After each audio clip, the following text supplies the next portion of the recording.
지난 시간에 창세기 노아 홍수와 홍수 이후의 이야기를 살펴봤죠. 인구의 증가로 인해서 온 땅에 가득하게 된 죄악에 대한 하나님의 반응과 대답이 바로 홍수 심판이었고, 그 가운데 노아의 방주다라고 말씀드렸죠. 먼저 온 땅에 가득한 죄악의 실체는 탐욕이라고 했습니다. 그래서 창세기 6장 2절에서 하나님의 아들들이 사람의 딸들의 아름다움을 보고 자기들이 좋아하는 모든 여자들을 아내로 삼았다라는 것이 그 근거라고 했죠. 그리고 그들로 대표되는 네피림의 존재, 6장 4절에 나오는 거인들이라고 불리는, 용사다라고 불리는 네피림의 존재가 바로 그 탐욕의 결정체를 드러내고 보여주는 거라고 했습니다. 하나님은 사람의 죄악이 가득한 세상을 보시고 한탄하고 근심하셨습니다. 이것은 하나님께서 인간의 본질적인 어떤 존재로서의 의미, 그리고 그 본질상 즐거움과 행복을 누릴 수 있는 길을 떠나, 그러니까 본질이 깨어진 상태로 죄악 가운데 머물고 있는 상태, 하나님이 처음 창조하신 인간의 존재가 아니라, 그 본질이 아니라 죄악으로 깨어진 그 존재로 존재하는 것에 마음 아파하신다라는 거라고 했죠. 이건 인간을 대하시는 하나님의 기본적인 마음과 태도가 무엇인지, 바로 사랑이라는 거, 하나님은 인간을 사랑하시고 그리고 포기하지 않으신다는 것을 그렇게 드러내는 거라고 했습니다. 그래서 하나님은 인간을 포기하지 않으셨다는 증거가 바로 노아를 통해서 드러나게 되는데, 하나님은 노아를 부르시고 홍수를 예고하시고 방주를 짓게끔 하셨습니다. 이것을 보고 죄악으로 가득한 세상을 몰살시키고, 인간들을 몰살시키고 처음부터 다시 시작한다, 이렇게 생각하기 쉬운데, 물론 그런 의미가 아예 없는 것은 아니지만 다시 시작하는 것 자체가 목적은 아닙니다. 왜냐하면 다시 시작하는 게 목적이라면 노아와 그의 가족들도 있으면 안 되죠.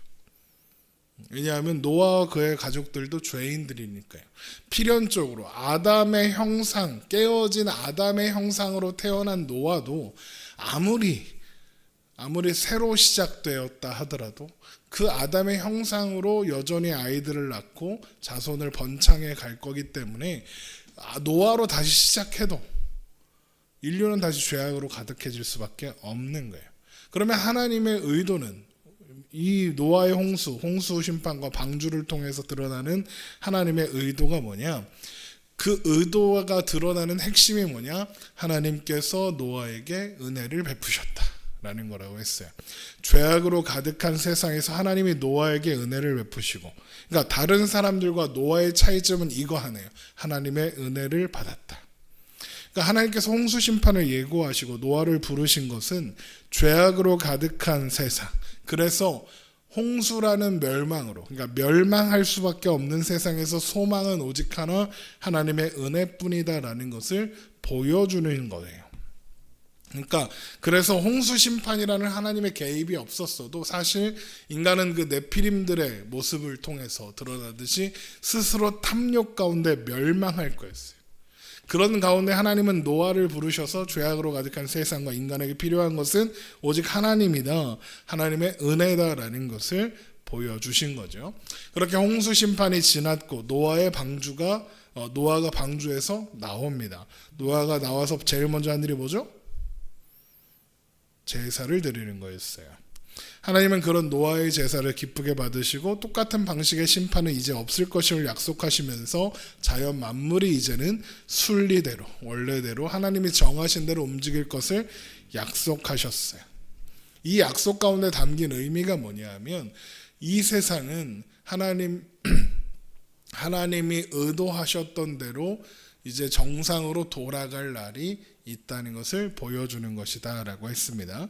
그리고는 하나님은 노아와 그의 아들들에게 복을 주시며 언약을 주시는데, 그 복과 언약은 그 첫 아담에게 주셨던 축복과 언약과 닮아 있다까지 우리가 살펴보았습니다. 자, 이제 창세기 9장입니다.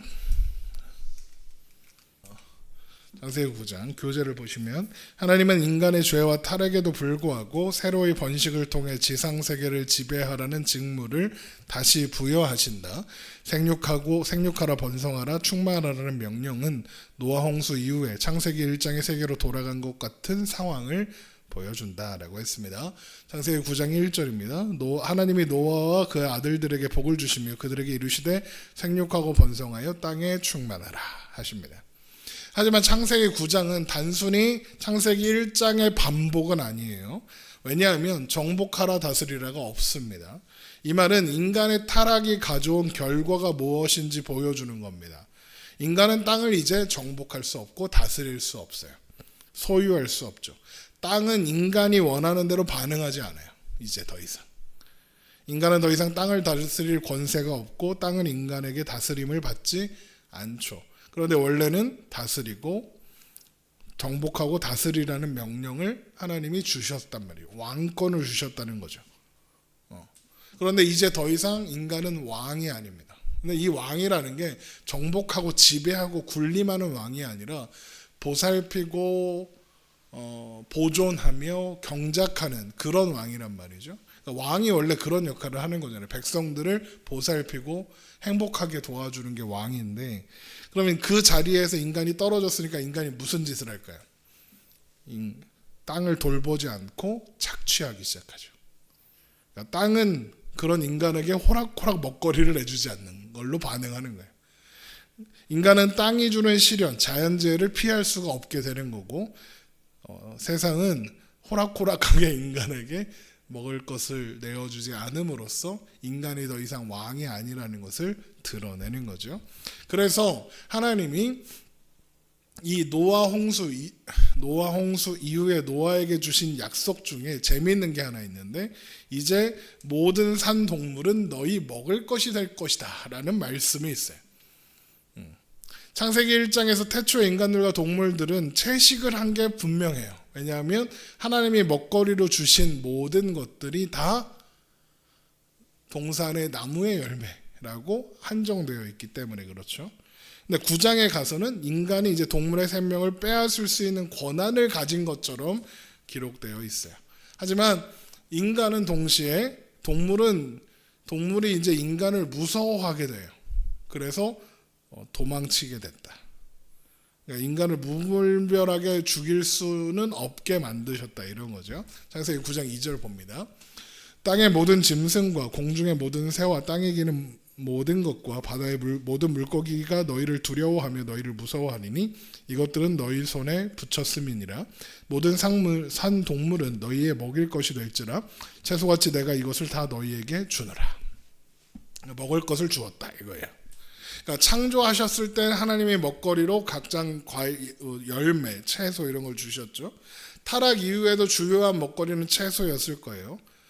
다만 이제 저주가 수고해야 땅을 먹을 거리를 줄 거다라는 저주가 있었으니까 수고해야 주었겠죠. 하지만 가인의 범죄와 이탈 그리고 땅이 유익을 주지 않음으로 인해서 어떤 일이 벌어졌을 거냐 하면 동물을 잡아 먹었을 거예요. 하나님이 허용하시기 이전부터. 그렇죠? 그리고 당연히 인간들이 자꾸 자기들을 죽이려고 하니까 동물들은 그런 인간들을 피하기 시작했겠죠. 그럼 하나님이 지금 이 말씀을 하시는 게 뭐냐? 지금 현재 일어나고 있는 일을 인정해 주셨다 뿐이지 사실 어떤 이제 그 전까지는 육식을 못 하다가 이제 갑자기 육식을 하게 됐다 그런 건 아닌 것 같다. 그러니까 홍수 이전에도 육식은 했었다. 그러니까 홍수 이후에 육식이 시작되었다라고 말하는 건 사실 추측일 뿐 그렇다고 말할 수는 없을 것 같아요. 물론 창세기 1장에서 3장에 보면 과일을 먹을 것으로 주신다라는 말은 있지만 육식하면 안 된다라는 말은 없긴 하거든요. 그러니까 하려고 하면 할 수 있었지만 타락 이전에는 그럴 필요가 없었죠. 땅이 먹을 거리를 마음껏 주니까. 하지만 가인이 이제 가출을 하고 나가서 자손을 번성해 가면서 땅이 먹을 것을 주지 않으니 피 흘리기 시작했을 거고, 또 아벨의 제사에서도 보면 가축을 잡아서 하나님께 제사 드리는 형태가 있거든요. 그러니까 이미 가인의 가출 이전에도 육식이 있었을 것이다 라고 추측할 수 있는 거죠. 그러니까 육식을 허용하셨다라는 사실 자체가 중요한 게 아니라 이미 이거는 인간들 가운데 만연해서 하나님이 그걸 금지하신다 해도 딱히 효용 가치가 없는 그런 금지였기 때문에 허용하신 것이고, 그것보다 중요한 건 그 안에 공포가 제한되어 있다라는 거죠. 그러니까 무분별한 살육으로부터 동물들을 보호하시겠다는 하나님의 의지가 거기 있다는 거예요.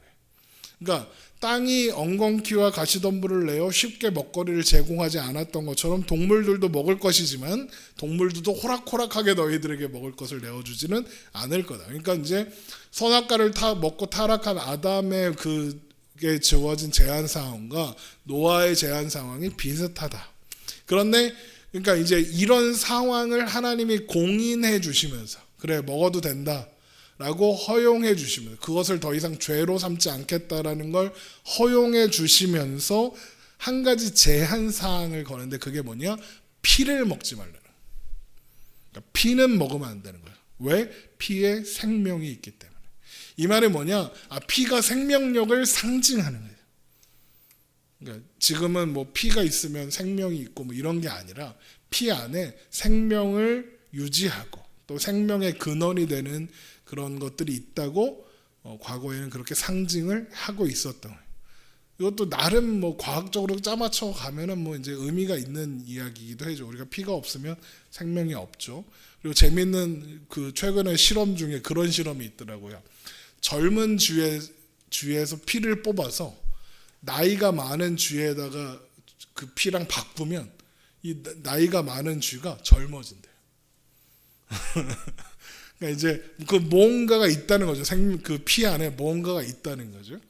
그러니까 노화가 중단되고 뭐 이런 현상들이 일어나더라는 거죠. 이걸 연구해서 이제 인간의 노화에 뭐 이렇게 이런 것들을 극복하려고 한다 뭐 이런 얘기가 있다는데, 어쨌든 피에 생명이 있는 것은 거의 확실해 보인다. 그래서 하나님은 하지만 피를 먹지 말라 하셔서 생명의 주인이 누구신지 기억하게 하고 상기시키시려고 하신다. 창세기 9장 4절 봅니다. 그러나 고기를 그 생명되는 피째 먹지 말지니라. 내가 반드시 너희 피 곧 너희의 생명의 피를 찾으리니 짐승이면 그 짐승에게서, 사람이나 사람의 형제면 그에게서 그의 생명을 찾으리라. 다른 사람의 피를 흘리면 그 사람의 피도 흘릴 것이니 이는 하나님이 자기 형상대로 사람을 지으셨습니다. 그러니까 피를 함부로 먹거나 땅에 흘리면 안 되는 이유가 바로 이겁니다. 생명이 하나님께로부터 왔으니 그 생명의 주관자요 주인은 하나님밖에 없으므로 피를 함부로 흘리지 마라 하시는 거죠. 그래서 레위기에 가면 제사 제도가 제정되면서 그 피를 반드시 제단 밑에 쏟아라 라고 말씀하시는 거죠. 그 피가 하나님의 소유다. 생명이 하나님의 소유다라는 게 그렇게 드러나는 거예요. 그리고 거기에서 이제 또 하나 말씀해 주시는 게 뭐냐면, 다른 사람의 피를 흘리면 그 피를 흘려야 된다. 이 말은 생명은 생명으로 갚아야 한다라는 걸 보여주는 상징이죠. 창세기 2장에서 가죽옷, 또 아벨의 양제사, 노아의 제사, 그리고 지금 피째 먹는 것을 금지하고 또 구약의 제사법 모두 이걸 말하고 있는 거죠. 생명은 생명으로 갚아야 한다. 그런데 우리가 타락한 이후로 생명을 잃었어요. 그러면 생명을 다시 얻으려면 다른 생명이 죽어야 하는 것을 예표하는 게 바로 이런 모습, 이런 말씀들인 거죠. 그러면 이게 예표하는 게 뭐예요? 예수님의 십자가다라고 할 수 있는 거죠. 그렇기 때문에 짐승이나 사람이나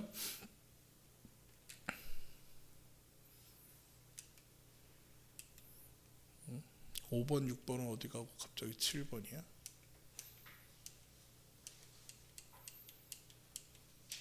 교재를 보세요. 5번. 그러므로 짐승이나 사람이나 다른 이의 생명의 피를 흘리는 것에 대한 하나님의 심판을 피할 수 없다. 특별히 다른 인간을 죽이는 것은 하나님의 형상을 지니는 자를 멸하는 것이다. 인간의 생명을 취하는 것은 하나님을 향한 공격이며 삶과 죽음에 대한 하나님의 주권을 찬탈하는 것이다. 하나님만이 한 사람을 자신의 판단을 따라 처분하실 수 있다. 이것은 모세 율법에서 십계명에서 살인하지 말라로 자리 잡게 된다. 그러니까 사람이 소중한 이유는 비록 깨어지기는 했으나 여전히 하나님의 형상으로 창조되었기 때문이다. 그래서 하나님은 복수하지 말라는 말씀도 하신다 이겁니다. 9장 7절은 9장 1절의 명령을 반복하고 있어요. 9장 6절의 대조입니다. 9장 7절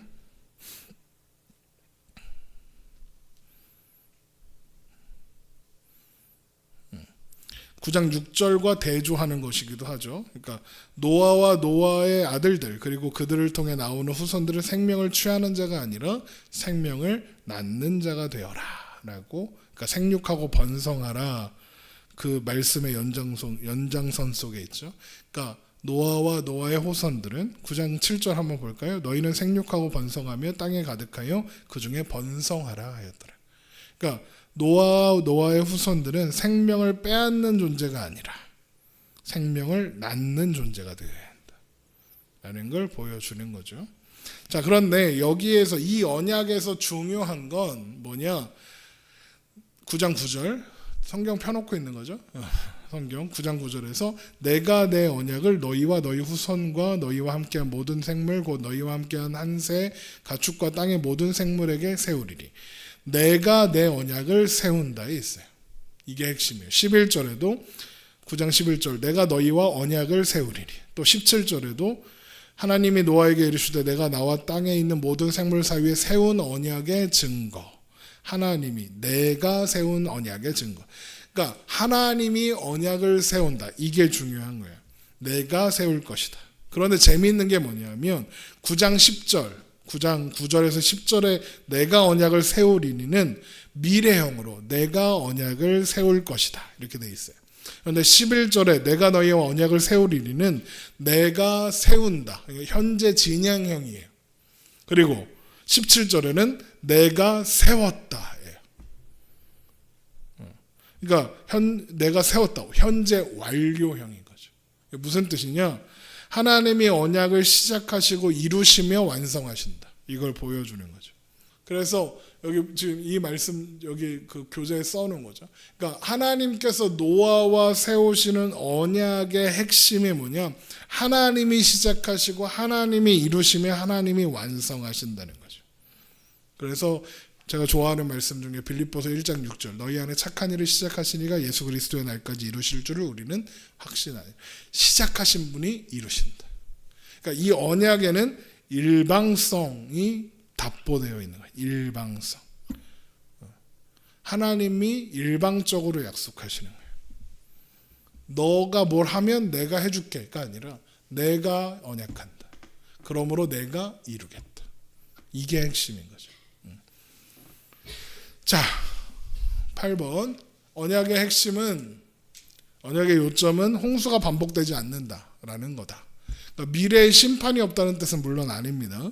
홍수로는 심판이 없겠으나 두 번째 홍수는 이제 없겠지만 심판은 있을 거예요. 9장 11절 봅니다. 내가 너희와 언약을 세우리니 다시는 모든 생물을 홍수로 멸하지 아니할 것이라 땅을 멸할 홍수가 다시 있지 아니하리라. 그러면 이제 심판이 없느냐? 그건 아니죠. 최후의 심판은 뭐죠? 불심판입니다. 그게 이제 요한계시록에 나오는 심판이죠. 그러면서 하나님의 이 약속에 하나의 언약을 덧붙이시면서 이게 영원한 언약이다라고 하시면서 뭘 하시냐면 언약의 징표를 더하세요. 그게 9장 12절인데 하나님이 이르시되 내가 나와 너희와 및 너희와 함께하는 모든 생물 사이로 대대로 영원히 세우는 언약의 증거는 이것이니라. 내가 내 무지개를 구름 속에 두었나니 이것이 나와 세상 사이의 언약의 증거니라. 그러니까 구름 속에서 무지개가 나오는 거, 이 무지개가 하나님이 주시는 언약의 증거래요. 구름은 구약 성경에서 언제나 두려운 하나님의 임재를 상징하는 장치예요. 연기, 구름 이런 거. 그래서 하나님의 구름이 그 성막 가운데 임하니까 하나님의 영광으로 그것이 가득 차게 되는 거죠. 그러니까 그런데 구름, 그런 두려운 하나님의 임재 속에서 뭐가 나타나요? 무지개가 나타나요. 무지개가 뭐냐? 세상에 임해야 하는 것은 하나님의 두려운 심판인데 그 가운데 하나님이 자비와 자재와 그 무지개를 보시고 참으시는, 뭘? 심판을 참으시는 거죠. 그래서 9장 14절에 보면 내가 구름으로 땅을 덮을 때 무지개가 구름 속에 나타나면 내가 나와 너희와 및 육체를 가진 모든 생물 사이에 내 언약을 기억하리니 다시는 물이 모든 육체를 멸하는 홍수가 되지 아니할지라. 그런데 여기에서 주목해야 할 표현이 뭐가 있냐면 15절에 언약을 기억하는 주체가 누구죠? 하나님이 기억하세요. 내가 나와 너희와 및 육체를 가진 모든 생물 사이에 내 언약을 기억하리. 그러니까 이 언약이 그리고 무지개의 징표가 사람이 그걸 기억하게 하기 위한 징표가 아니라 하나님을 위한 것이다 라고 하는 거예요. 하나님께서 징표를 보실 때 하나님이 노아에게 주셨던 약속을 기억하겠다. 그래서 9장 16절 무지개가 구름 사이에 있으리니 내가 보고 하나님이 보는 거예요. 하나님이 나 하나님과 모든 육체를 가진 땅의 모든 생물 사이에 영원한 언약을 기억하리라. 이건 생각해보면 되게 이상한 거예요. 왜? 하나님이 징표가 없으면 기억을 못 하시나요? 하나님은 징표가 필요 없어요. 그런데 하나님은 굳이 징표를 세워 기억하겠다고 하세요. 예를 들면 무지개, 또 유월절 어린 양의 피를 문설주에 발라. 그걸 보면 하나님의 죽음의 사자가 넘어가요. 그러니까 그걸 바르는 이유는 하나님이 보시려고 바르는 거예요. 유월절 어린 양의 피, 무지개도 하나님이 보시려는 거예요. 그러니까 유월절 어린 양의 피를 문설주에 안 발라놓으면 하나님이 그 안에 하나님의 백성들이 있다는 걸 모르실까요? 그럴 리 없죠. 아시죠. 그런데 그걸 하나님이 보겠다고 칠해 놓으라고 하고 무지개를 띄워놓고 내가 기억하겠다 그러시는 거죠. 이 왜 이러느냐, 하나님께서 약속하시면서 하나님이 보시는 징표를 세우사 하나님의 약속은 전적으로 신뢰할 수밖에 없다는 것을 극대화해서 나타내시는 거죠. 하나님은 잊지 않으세요. 그런데 인간은 잊잖아. 근데 인간은 자꾸 하나님이 자기 같을 줄 알거든. 하나님이 까먹을 것 같은 거야, 인간은. 그런데 하나님이 뭐라고 하시느냐? 나는 절대 안 까먹는 하나님인데, 잊어버리지 않는 하나님인데 징표를 세워서까지 내가 기억할 거야. 잊지 않게 하는 증거들을 세워서 더 잊지 않겠어. 그러니까 무슨 말이에요, 그러면? 하나님은 잊지 않으시는데 징표까지 세워서 잊지 않기로 하셨어.